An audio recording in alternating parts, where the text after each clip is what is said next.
أعوذ بالله من الشيطان الرجيم. بسم الله الرحمن الرحيم. الحمد لله رب العالمين، الصلاة والسلام على رسولنا محمد وعلى آله وصحبه أجمعين. رب اشرح لي صدري ويسر لي أمري واحلل عقدة من لساني يفقهوا قولي وأفوض أمري إلى الله إن الله بصير بالعباد. Saygılı, muhterem dindaşlarım, hürmetli Müslümanlar, bugünkü vaazımızda bizim umrumuzun bir parçası olan, hayatımızda ayrılmaz bir renk katkan bir meseleni sizlerden paylaşmak isteyeyim. Bu da sıla-i rahimdir. Yani akrabalık bağlarını korçalamak hakkında söz yürüteceğiz inşallah bugün. Yani bizler insanlarımız, hepimiz Allah tarafından yaratılan bir kul olup, horandalarımız var, yakınlarımız var, soysop akrabalarımız var. Biz en yakın insanlarımızla, yakınlarımızla yaxşı münasebette bulunmak mecburiyetindeyiz. Başka insanlarla bu öyle de olmak gerek. Ama birinciden öz yakınlarımız, öz tuğanlarımızla yaxşı münasebette olmak farzdır. Allah Teala Kur'an-ı Kerim'de bizge ne aytar?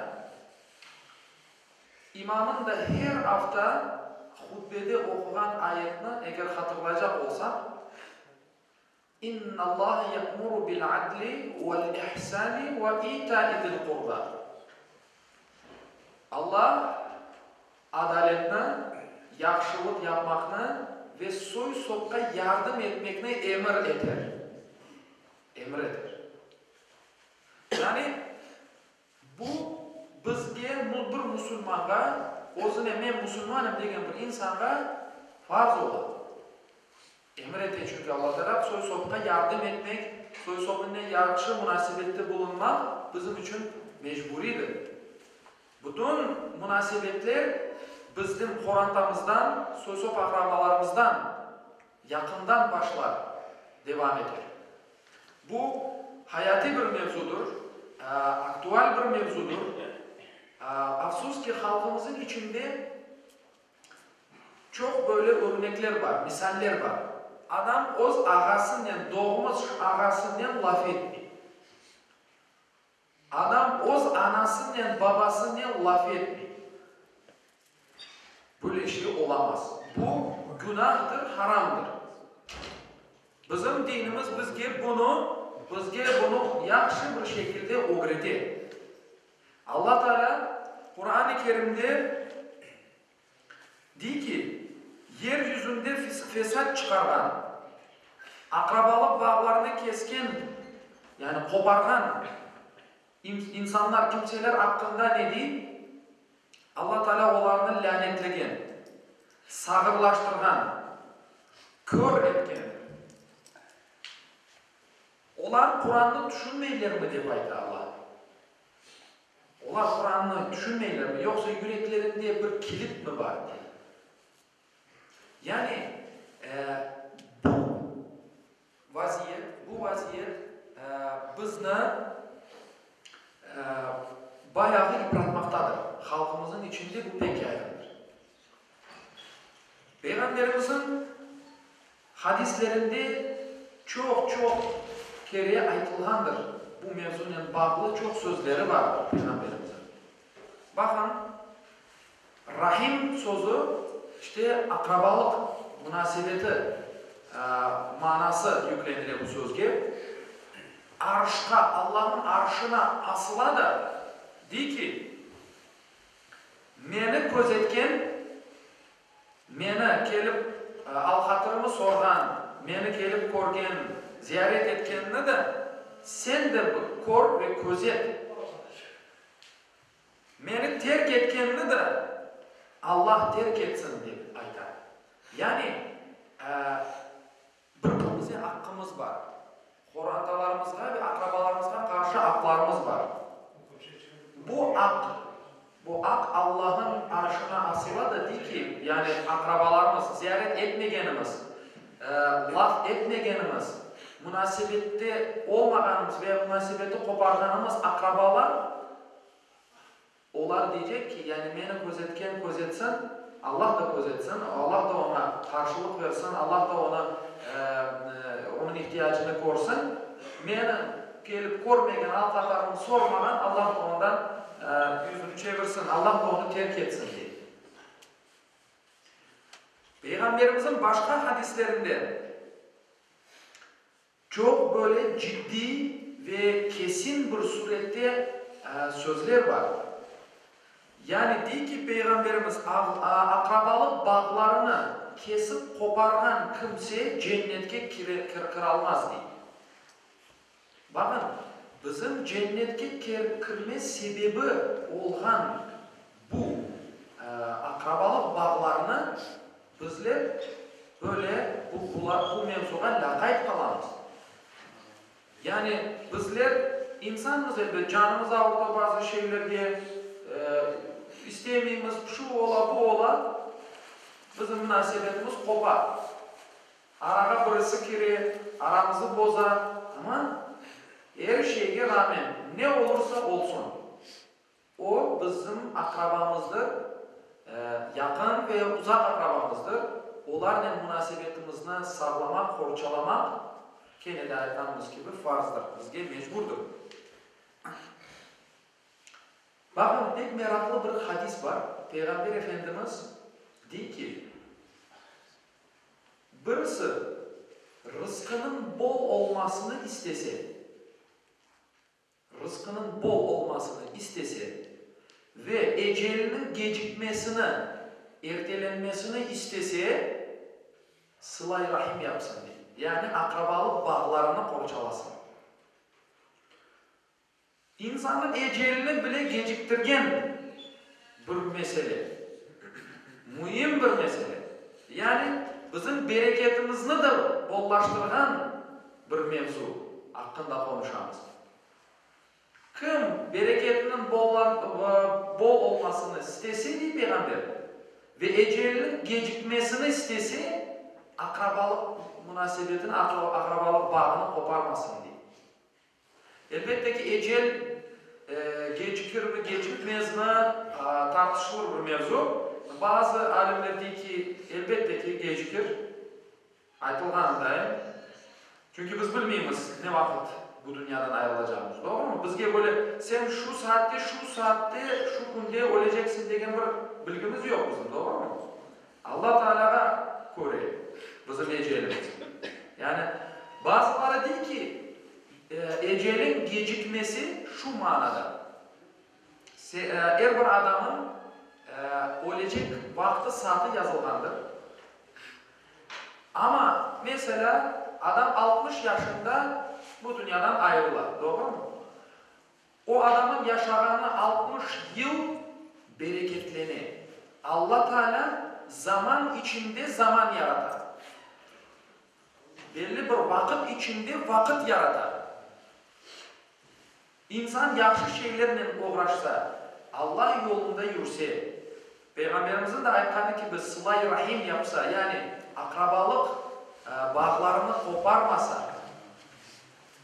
yani Allah'ın buyruklarını yerine getirip, gerçek bir Müslüman gibi yaşasa bu dünyada, onun ömrü bereketlenir. Yani 60 yıl içinde insan daha çok şeyler görebilir, daha çok şeylerini yaşayabilir. Yani onun vakti bereketli. Yapa çok şeyini yapar, vakit çok var. Öyle değil. Bazı insanlar bakmasın, gün geçti, ay geçti, yıl geçti, bitti gitti, ömür geçti gitti, bir şey yetiştiremedi. İşte ömrünün gecikmesi şu manada alimler bunun izahatını, bunun manasını vermektedir. Yani sıla-i rahimini yapan adamın ömrü bereketlenir. Hatta o hadiste aytılganı gibi rızkının bollanmasını, yani bol olmasını isteyen adam sıla-i rahim yapsın diye Peygamberimiz. Yani gerçekten mühim bir şey. Bizler Kur'an'ımız yani söz okumuzdan eğer laf etmesek, biz birbirimizden münasebetimizi devam ettirmesek, yani bizim varacak noktamız nedir?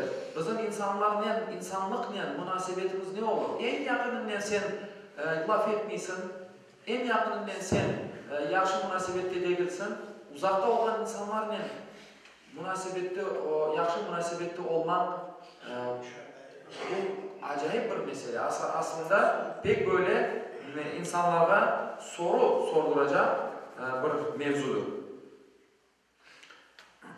Aslında Peygamberimizin bir kene güzel bir hadis-i şerifi vardır, aytan sözü vardır. Sıla-i Rahim, yani akrabalık bağlarını korçalagan kimse, akraba bağları demektir Sıla-i Rahim.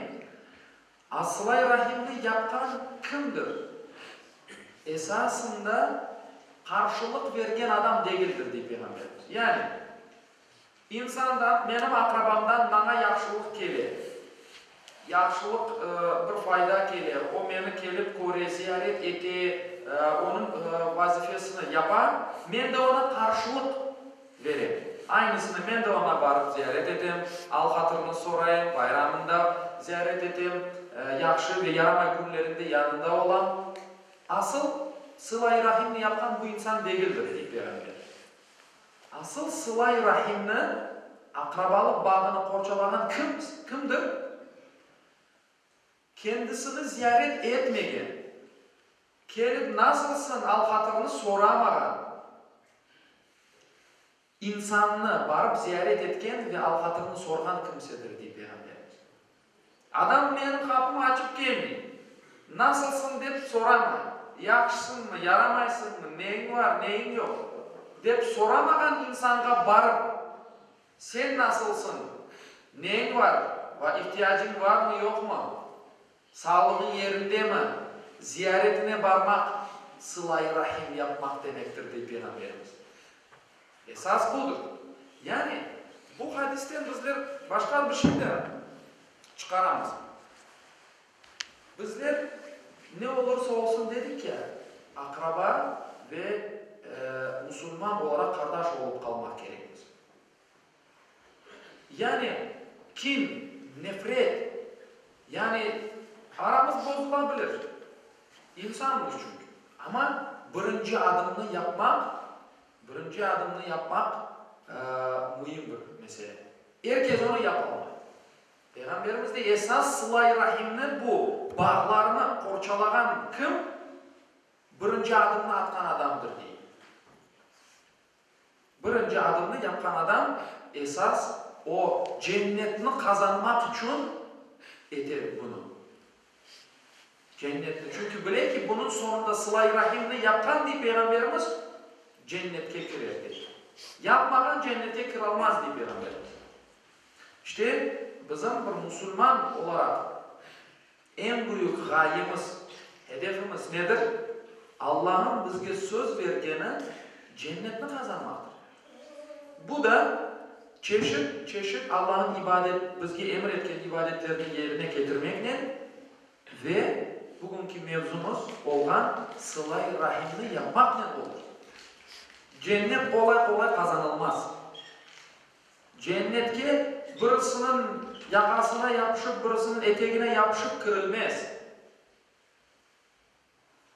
Bu dünya sınav dünyasıdır. Herkesge Allah Teala bir ömür bergendir, rızık bergendir. Herkesge ayrı ayrı bergendir.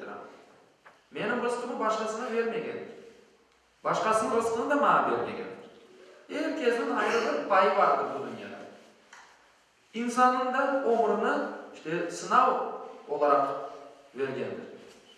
İşte bizler de bu ömrümüzden en güzel bir şekilde geçirip Allah'ın bizge söz vergen cennetine kirmege layık olan kullarından Allah Teala bizlerden eylesin.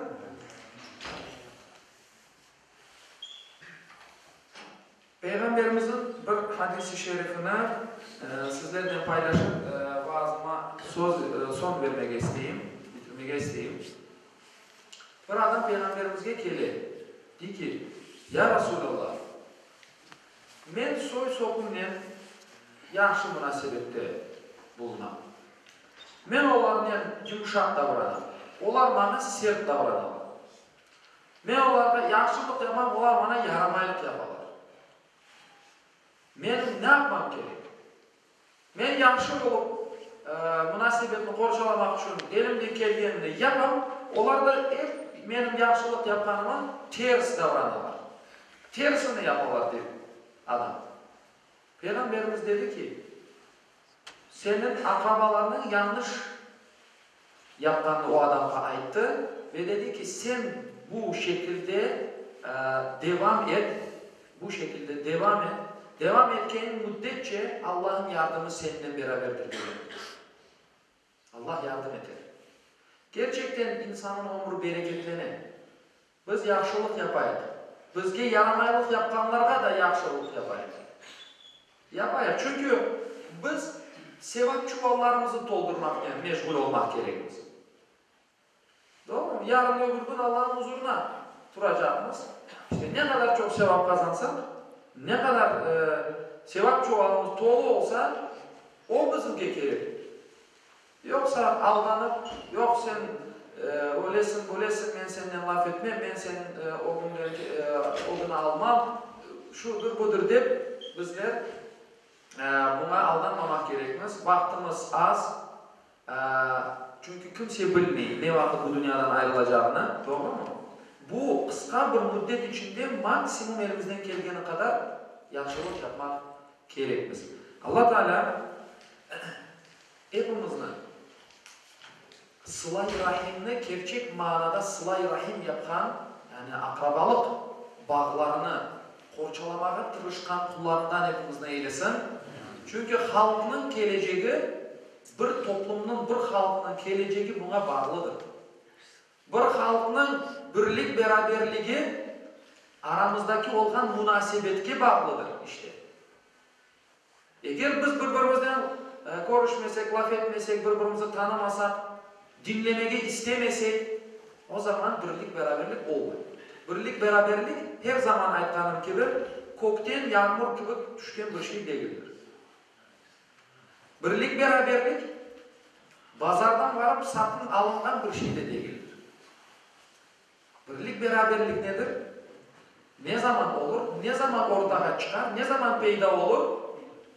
Bizler birbirimizini sevgenimizde, Allah için sevgenimizde, Müslüman bir kardeşim olup sevgenimizde. Ondan fayda geliyor, ondan bana bir çıkarım var, bir şeyim var, onun için sevim değil. Allah için Allah'ın kuludur. Ben onu sevim.